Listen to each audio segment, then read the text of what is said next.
Hello and welcome to Match Play here on CUTV, our first installment of the show here for the 2013 season. I am your host, Clinton Logan, for today. Alongside me, our competitors in this, it is the seasoned veteran Scott Majeski and the newcomer Tyler Harris to the set. Guys, how are we doing today? I'm doing great, Clint. It's great to be back here on the high school roundup set, converted to Match Play in the spring. Cannot wait. Good to see a fresh face here, Tyler Harris. I guess I gotta initiate him into the Match Play world. I don't think there's gonna be too much initiation. I think I'm gonna be all right, Scott. I think you have a tough matchup today. I'm excited for it. Well, for the newcomers to the show, Match Play, these two competitors to my left, they're going to debate some of the sports happenings going on here on campus here in the Cal U Topics, which is our first segment. We'll switch over in the second segment to our local ones in the Pittsburgh area with the Penguins, the Steelers, the Pirates, and such. And then in our third segment, we'll go into some national topics that are making headlines. So these two are going to fight it out. A new thing that we're going though with this season is the fact that we're going to leave it up to you, the fans, to determine the winner of these two. It's not up to me anymore. So you're going to have to log on, pick your winner in our poll after we put it up on Facebook, and you'll get a win. So you guys are fighting for the fans' votes now.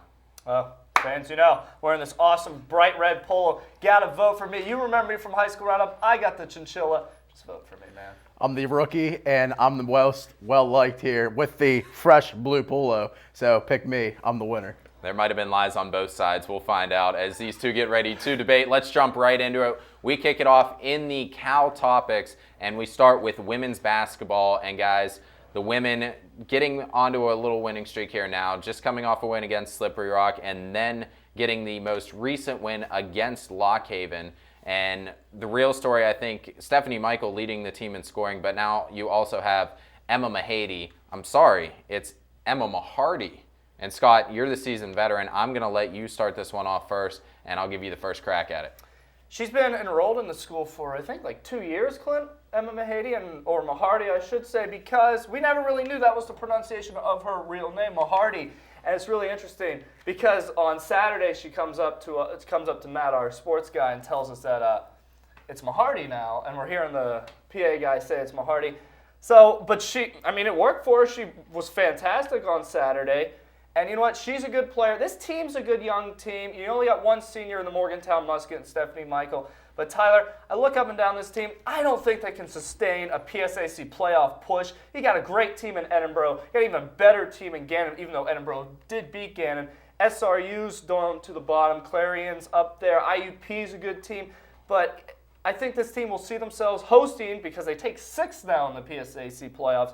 But Tyler, I don't see them. I don't think they have the depth to move on, especially with Rye Gadsden injured, to go deep in the PSAC. I think you're right, Scott, unfortunately.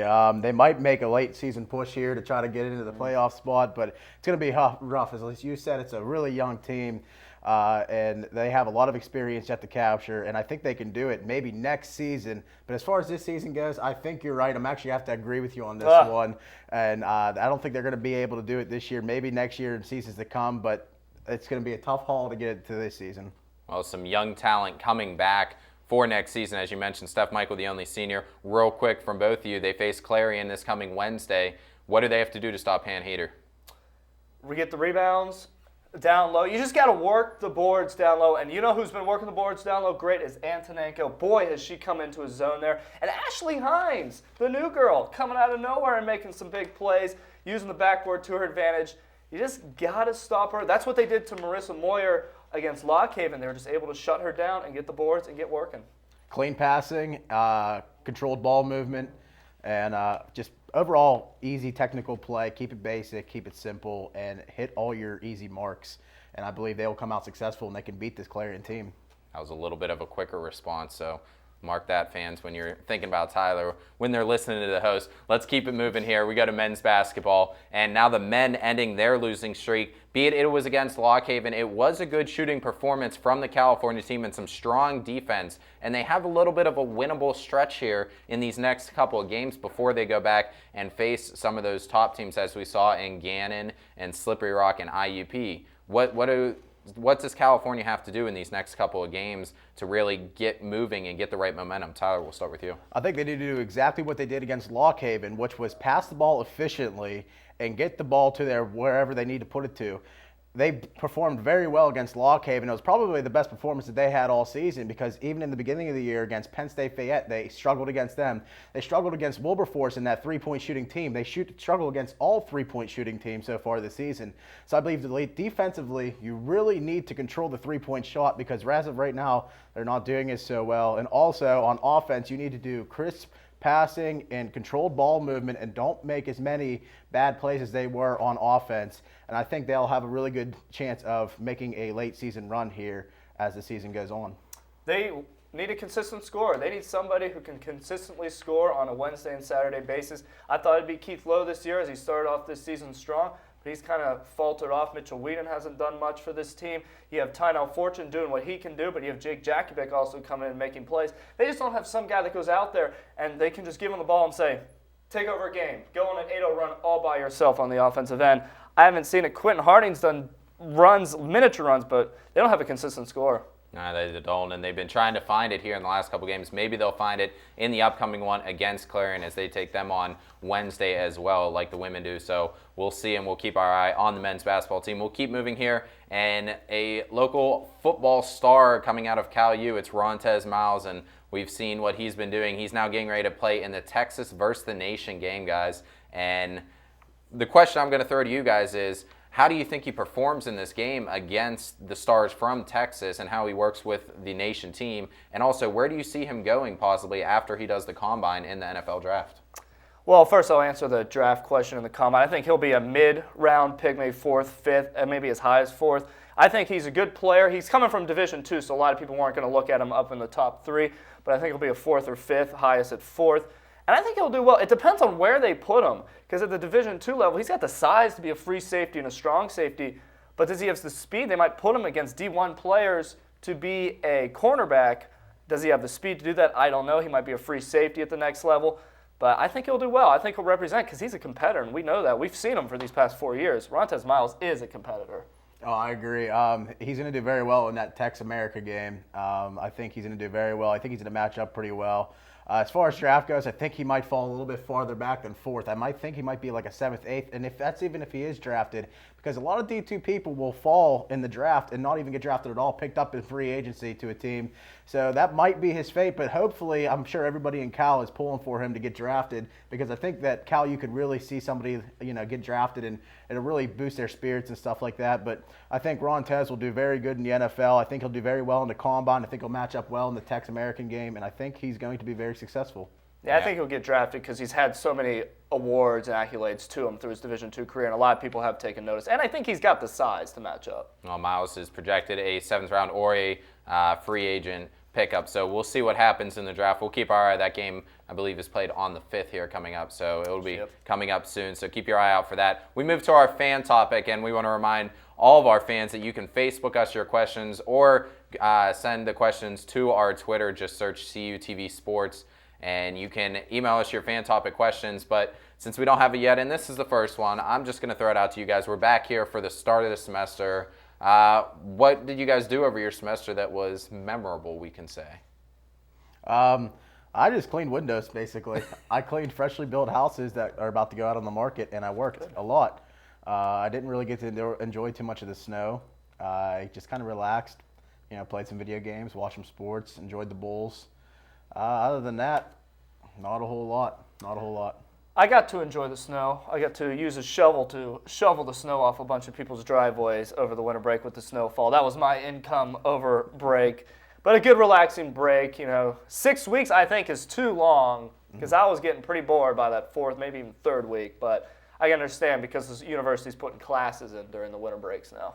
Well, we still have a couple seconds still to go on this one. So what was your favorite sports victory we'll go with? What was your favorite sports thing that happened over the winter break? The most upsetting was watching one of the bowl games.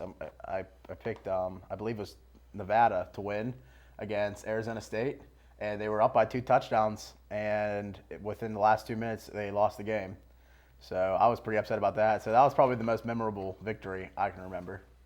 Alabama rolling over Notre Dame was pretty fun to watch after everybody thinking Notre Dame could have a chance against the boys from the Crimson Tide, Alabama. Nuh-uh. It was good to watch. A lot of the CUTV members thought the Irish would continue fighting, but Myself and Scott Majeski, Yep. we knew better. We went roll tide on that one, and it was correct. So that's the end of our first segment. You guys played a little bit nice there. There wasn't too much bickering or fighting, but our Pittsburgh regional topics will be coming up next. We'll see if we can get rid of the little knot that's in between them that's tying their friendship down. See if we can get them to debate a little bit here. Pittsburgh topics coming up next here on Match Play.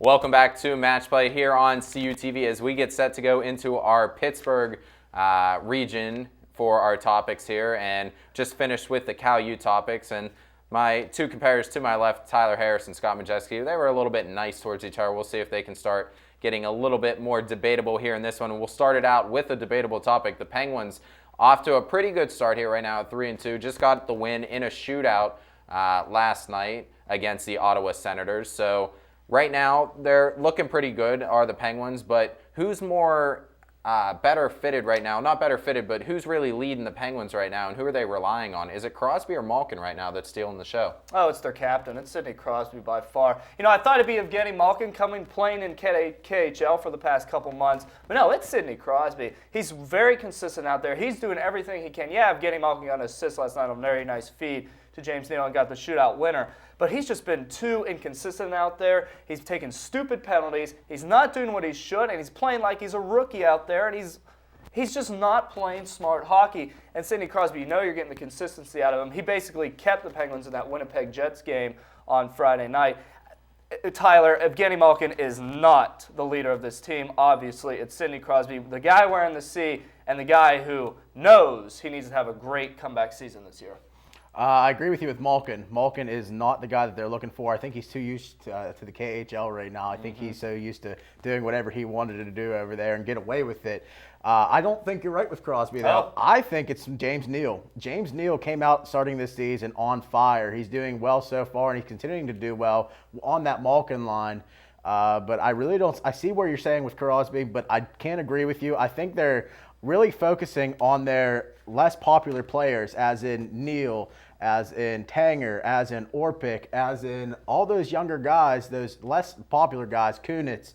The list goes on, really, because the Penguins has so much depth in their roster that they can rely on pretty much a little bit of everybody to get the job done. And, I mean, even their new bruiser, Tanner Glass coming in, performing very well. So I think they're relying on more of the smaller players, not just Crosby, but more on the other parts of the roster.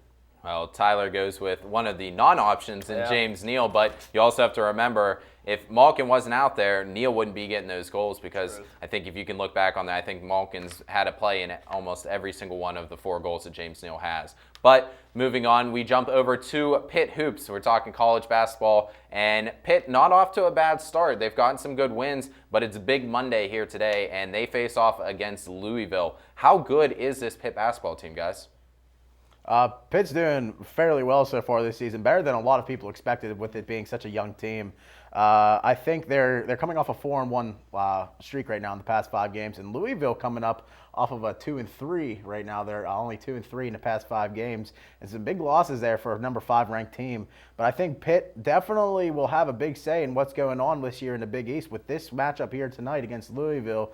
I think they can pull off the win if they play Pitt basketball. If they play any other style, they're definitely going to struggle and probably lose. But I think Pitt is going to be a lot bigger of a factor this year, not only in the Big East, but in the NCAA. It's too early to tell. It's just too early to tell in NCAA. You haven't played the Big East tournament yet, and you're not in NCAA March Madness yet. That being said, this is a good quality win if Pitt can pick it up against Louisville tonight.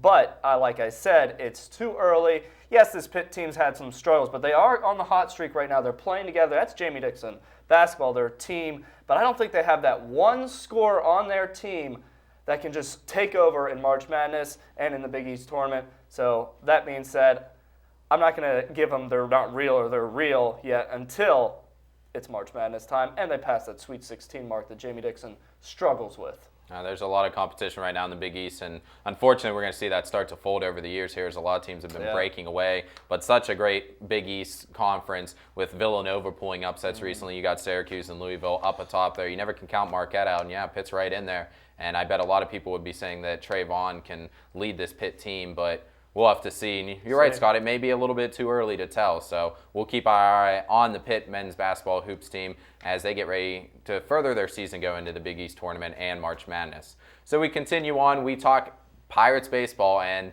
I know it's coming up soon, guys. Pitchers and catchers are going to be reporting soon, and you can almost smell baseball in the air. But the big news on the offseason so far is the Pirates' addition of Russell Martin. So, Scott, I think I know where you're going to go with on this one, but who do you think's a better fit at catcher right now for the Pirates? Do you think it's Russell Martin coming in with the addition, or do you still think the Fort, Michael McHenry, can lead this Pirates team from behind the plate? That's a tough question to answer because Rob Barajas did what he did with catching James McDonald and A.J. Burnett. He was their catcher last year. I think you'll see Russell Martin catch Wandy Rodriguez and A.J. Burnett, and probably James McDonald as well, and you'll see the Fort get the other two pitchers. They'll go on that rotation. I mean, it all depends, really, because Barajas struggled at the plate while McHenry was doing well at the plate, and all through the summer you heard, get Michael McHenry more playing time, get Michael McHenry more playing time, but it's of the pitcher's preference, and I'm sure A.J. Burnett's going to pick Russell Martin behind the plate, and I know James McDonald will probably pick Russell Martin, and Wandy he'll probably toss it, but he'll probably say Russell too, because they like to have that veteran in the back. But being a big Fort fan, I like to see Michael McHenry go out there for his third season.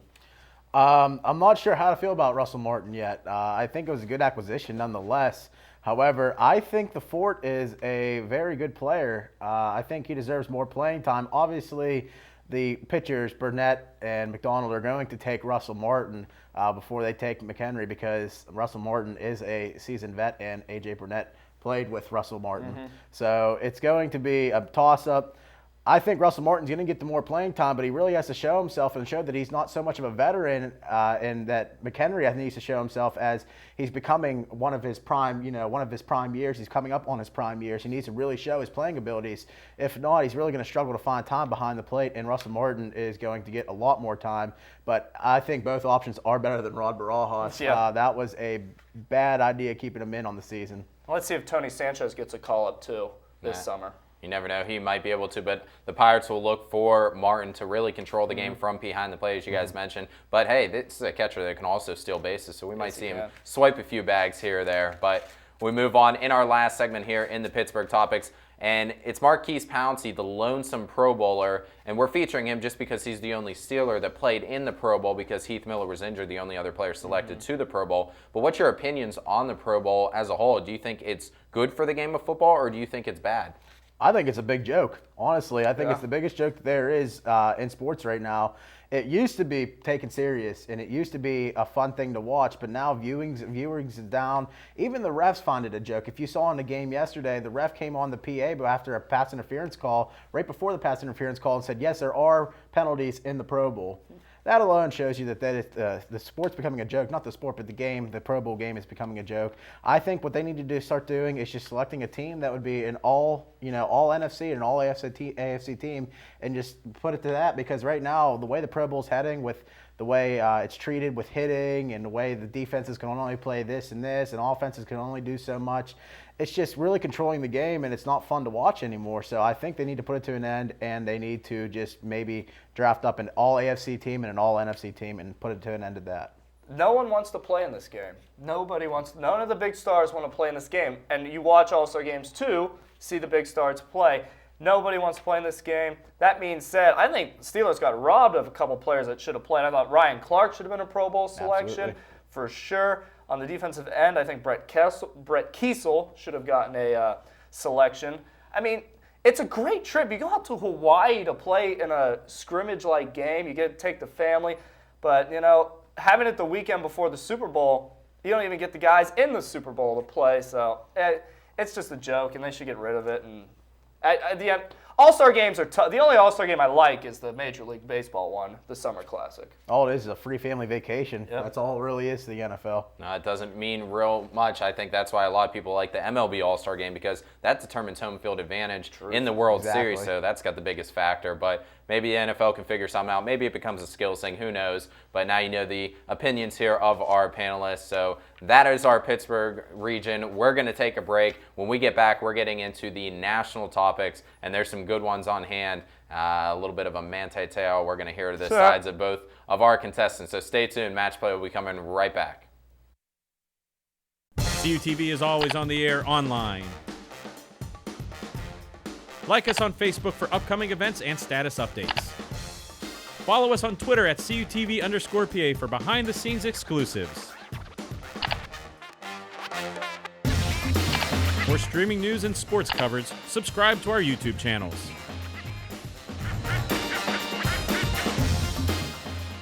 CUTV social media. It's always online. Welcome back here to Match Play as we just finished our second segment, which was the Pittsburgh topics, and we get ready to go into the national topics now, and we'll start it right out, guys. Manti Te'o, the big story surrounding him and all the controversy that's been going around about the fake story of his not real girlfriend and everything. What do you guys think this really does for him as a player and maybe for his draft status? I don't think it affects his draft status too much. I think this story is just bizarre and weird, but, you know, this is a Samoan Mormon playing at an all-Catholic traditional school in Notre Dame. It's just completely strange, Tyler. When I first heard about this, really? Yeah. This really came out? This is completely crazy. But as for his draft status, I think that Alabama game hurt his draft status. He looked lost out there. He couldn't make a tackle. This guy is one of the most decorated players in Notre Dame history. He got award after award in award season, Heisman candidate. But this story, really? This story is definitely a bizarre one. I mean, turning from, okay, it was a fake girlfriend to it was an online relationship to he is a gay, he's homosexual. Either way, the story is bizarre, and either way the story's twists and turns. I don't appreciate it. I think it just needs to be left alone and kept to himself now, even though it already has hit national, recognition. But I think what needs to happen is, not needs to happen, but what will happen is his draft order will drop a little bit, not a whole lot, but a little bit. Hopefully the Steelers can pick him up, but that's a far stretch. Really? You want the Steelers to pick I think up the Manti Steelers. Te'o? I think the Steelers would make a good record. I mean, Manti would make a good fit for Pittsburgh because we do need an inside linebacker right now, and he is a Paul Mahler-like player. So I do like what he does on the field. What he does off the field should be his own business, whether he has a fake girlfriend online or whatever. But I think the Steelers would make a good acquisition if they pick up Manti Te'o. I hope the Roonies don't go for him. Well, one of our own, Zach Lamar, actually did a pre-draft ranking and has Manti Te'o going to the Steelers. So it'll be interesting to see, and just having a little fun there, wondering what his wife will look like. No one knew about his girlfriend and fake alleged girlfriend, so that's why our tagline's there. But we move on here to the MLB, and not to sound corny, guys, but probably the song you're going to be hearing a lot over at the Braves home games. Y'all gonna make me lose my mind. Upton here, Upton here. Left field and center field, they get both Uptons. Do you think the Braves are now a front runner in the MLB for the World Series title? I believe so, definitely. They already have a very strong team and a very strong roster, and you go ahead and add arguably the two best fielders in the game, the outfielders in the game, and you already have a powerhouse also with them. So you add these two brothers, these two awesome players to the outfield to an already strong roster. They already made playoffs several times in the past, and I think they're going to do it again this year, undoubtedly, as long as they don't collapse or anything. And I think they're going to make a strong World Series run as well. They have a very good roster behind them, a very good batting order, and everything is falling right for the Braves right now. And they also have a good farm league, couple of good farm league teams so they can haul up, and they're getting a lot of good young players from the draft coming up. So I think they're going to be a very successful team this year, and I think everything's going to work out for them very well. I disagree completely. The Phillies will be back next year in the NFC East. The Nationals are completely better, and the Miami NFC Marlins East. are going to fall down National League East. I apologize for that. Anyways, Phillies are better. Mets, they're going to, no. The Marlins are decent this year, will be sort of decent, but the Nationals are better. I just don't believe in B.J. Upton. Justin Upton, I think, is the real deal, but I don't believe in B.J. Upton. I don't think he's the real deal. Braves do got some good pitching. I think they'll compete. And if they find themselves into that wild card spot, because I think that's what they'll do, because I think the Phillies are going to be back this summer. I don't think they're going to be in the wild card. I think they're going to solely win the division, and they're going to get in there, and they're going to make a tear through the playoffs. Oh, it's a tough division. It definitely is. Both Uptons are good. Justin had that MVP run in 2010, so we'll see. That left side of the infield, though, looks a little weak for the Braves, so we'll see if that's a problem. We move on to the NBA topic, guys, and I know not a whole lot of NBA support around here, but who's in more trouble right now? Is it the Celtics or the Lakers? Oh, it's the Celtics. They lost Rajon Rondo for the entire season. The Lakers will get it together. They'll eventually get it together. I mean, in the playoffs, they play a different style in the NBA, and Mike D'Antoni will know that. You got Dwight Howard. Hopefully he can find it between the ears. I think you got Steve and you got Kobe Bryant. You got the Black Mamba down there. Kobe Bryant, silent assassin. Watch out. Lakers will get it together. Celtics are in trouble. Rajon Rondo being hurt. They're an old team. They're an old team. I disagree. Okay. I think the Celtics will to. do fine because even though they lost Rajon Rondo, they still got the win last night in overtime. Regardless, they still got the win, and they're going to do all right this season. They're going to get it together. Now, they're not going to be as successful as they are in past. They are an old team, but they're also a very veteran team. They are seasoned veterans. They know what they are doing, and they know how to get to the postseason, whereas the Lakers, they're still trying to struggle with Gasol, and they're still trying to figure out what they want to do with him and how to adjust their playing styles to Pierre Gasol. And I think they're really going to struggle as long as, for a very long time until Kobe Bryant gets back into his stride. It's a very conflicting playing style down there right now. The roster is very conflicting. They have all-stars but don't know what to do with all those raw stars. So I think Celtics are in the best shape right now, and I think they're going to remain that way by the end of the season. Ray Allen's on the Miami Heat, and it's Paul Gasol. Paul Gasol? Yeah, I'm not an NBA. Not Pierre Gasol, but I'm Pierre Garçon. The good point right there, though. Celtics do still get the win without Rondo last night, but the Lakers got a win over the Thunder, and Kobe ends up with 14 assists, lowers his scoring, and maybe things start working out there. We move on our last topic. Tiger Woods, he's back. He starts at Torrey Pines, but he's your leader and about to finish out the round and win at Torrey Pines. Guys, what's your thoughts? Is Tiger back? No, he has to win a couple majors to be back. I think you got to win a major, maybe two majors. He's got to step up on the national, the Masters stage, the Open stage, whatever it's British or U.S. doesn't matter. This guy's got to win a major to make me know that he's back. He's back. Oh, absolutely, he's back. Came back last year, won 3 titles, none of them majors, but it's okay regardless. He comes back. He's leading right now. And he's probably going to get the win because he's up ahead so far of the competition. So he's going to get number 1 right off the bat. First tournament for him. He's going to get the win, and he's going to come back. I think he's going to win a major this year. I think he might even win 2 majors, and I think he might prove you wrong, Scott. He's definitely playing well, and if he continues to win and continues to play at the level that he is right now, I think he might just be getting into the prime of his career, and he might start doing better after all those knee surgeries and all those knee problems and all the marital problems that he had in the past. But I think regardless, he is for real. He's going to do it, and he's going to prove the world wrong, and he's going to show that he is, again, one of the best in the world at golf. He doesn't have it between the ears. He overthinks his shots all the time. He hears a little bird chirp in the tree, and he has to step away from the tee. This guy, if he will win a couple more majors in his lifetime. That's guaranteed because it's golf, and there's so many. And golf, you can play up to your 80.